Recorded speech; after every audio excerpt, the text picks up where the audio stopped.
Welcome back to Fox Recaps.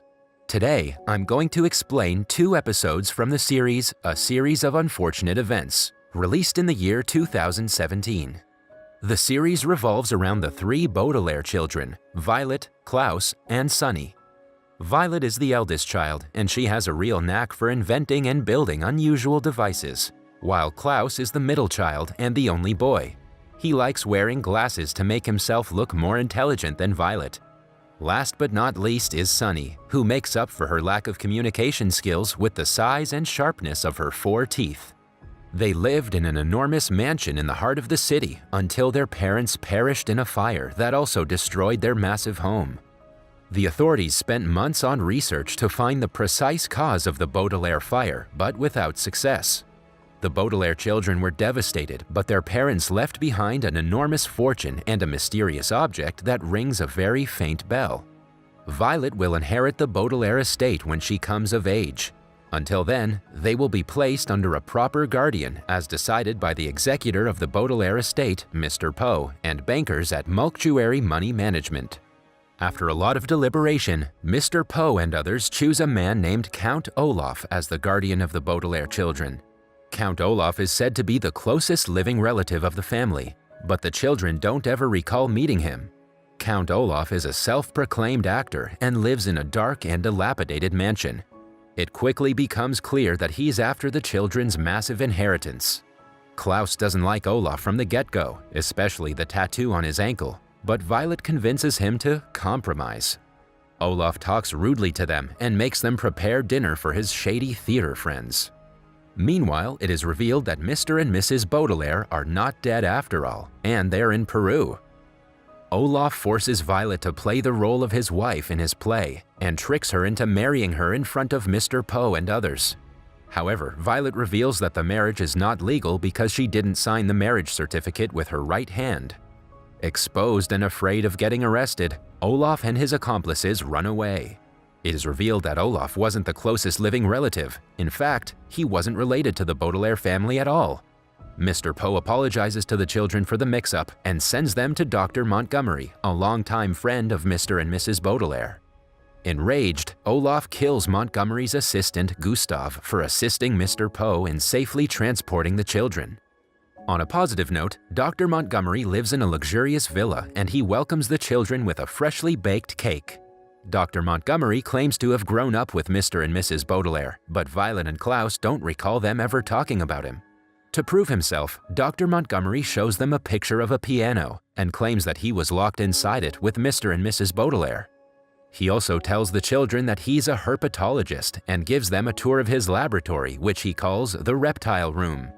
The room gives off the false impression that it has been secured with a top-of-the-line security system, but in reality, it can be opened by just turning the doorknob. It contains all kinds of reptiles, including a new species of non-poisonous snake called the deadly viper, that Dr. Montgomery recently discovered and plans to present to the Herpetological Society. The room also contains an entire cabinet full of venom samples from some of the most venomous snakes known to man. Seeing the children being afraid of the animals, Dr. Montgomery tells them that a few dangerous reptiles can make them skeptical of the entire species, but if they give them a chance and get to know them well enough to tell the dangerous ones from the good, no harm will come to them from the reptile room. He promises to take them to the movies later before heading to town to run some errands. Violet and Klaus go through his books and find a blueprint of his landscaping, which makes a labyrinth. Violet notes that from the top, it looks like the tattoo on Count Olaf's ankle. Shortly afterwards, Count Olaf shows up at the villa in disguise, pretending to be Dr. Montgomery's new assistant. Violet and Klaus take no time identifying him and try to lock him out, but he forces his way into the house with a knife. Olaf also confirms Dr. Montgomery's claims about the picture on the wall, revealing that he took the picture himself.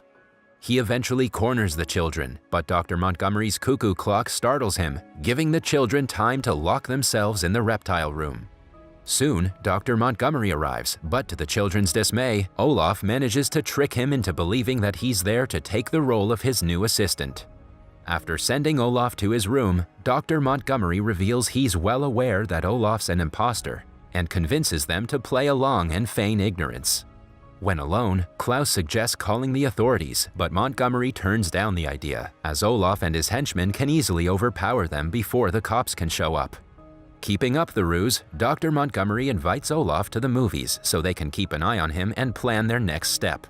Klaus gives his father's last remaining possession to Dr. Montgomery, and it turns out to be a monocular.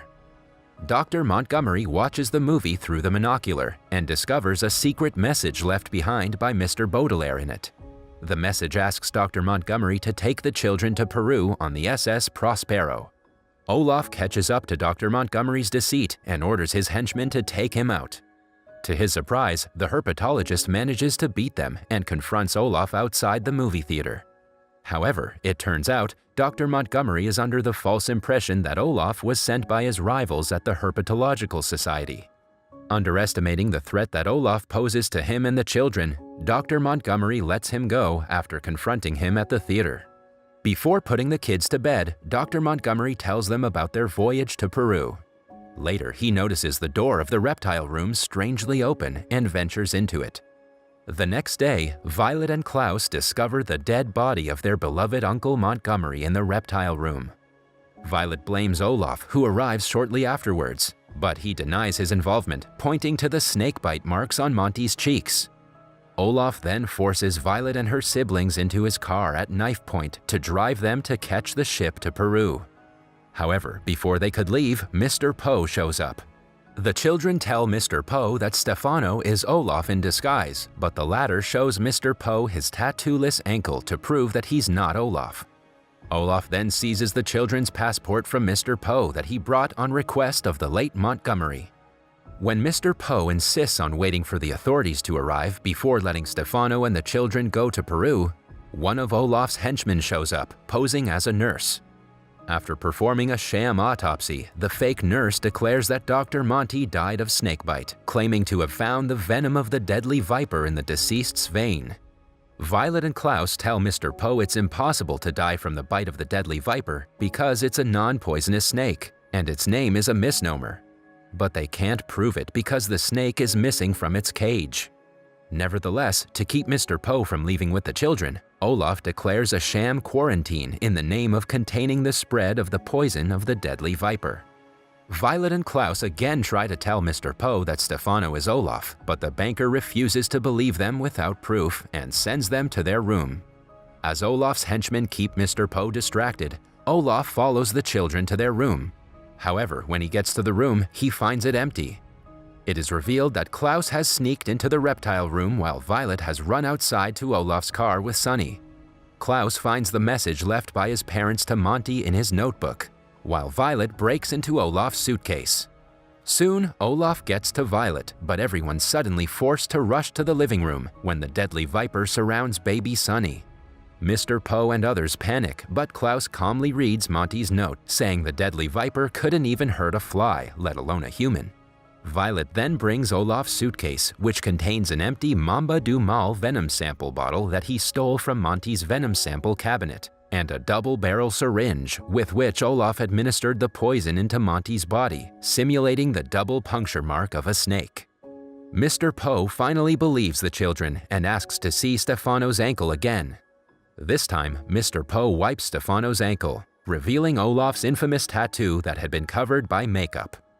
In the face of the damning evidence, Olaf reveals his identity, and he also comes clean about killing both Monty and his assistant Gustav.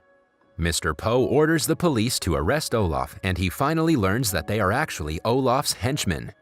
Olaf and his thugs seemingly have the upper hand, until the late Monty's reptiles untie and attack them. Afraid for their lives, Olaf and his goons run into the labyrinth.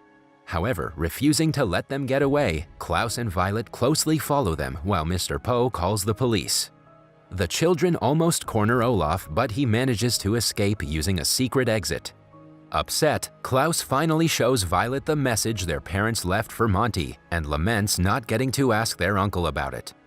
He also reveals that Olaf stole the monocular, using which Monty decoded Mr. and Mrs. Baudelaire's message. Next, it's revealed that the statue in the center of the labyrinth is actually Mr. Poe's assistant, Jacqueline. She apologizes for failing to help Monty and promises the children to bring Olaf to justice. Seeing a similar monocular as Monty in her possession, the children figure out that she knows what's going on around them and bombard her with questions about Peru. Jacqueline says Peru has been compromised and tells them to find their fierce and formidable Aunt Josephine instead, saying she can keep them safe and tell them everything they need to know. Jacqueline then goes after Olaf while the children return back to Mr. Poe and ask him to take them to their Aunt Josephine. Mr. Poe agrees, and on their way to Josephine's place, the children ask Mr. Poe about their secretary, and the banker reveals that he hired her on the recommendation of Mr. and Mrs. Baudelaire. Following the trail of evidence left behind by Olaf, Jacqueline tracks him in the SS Prospero. She tries to apprehend him, but he manages to escape. However, Jacqueline manages to retrieve Monty's monocular. In the final scene, Mr. and Mrs. Baudelaire try to contact Monty all the way from Peru, unaware that he is no more. That was all from the video. I hope you liked it. Subscribe for more content like this and hit the like button to help us out. Also, leave a comment if you want us to recap your favorite movie. Until next time, take care.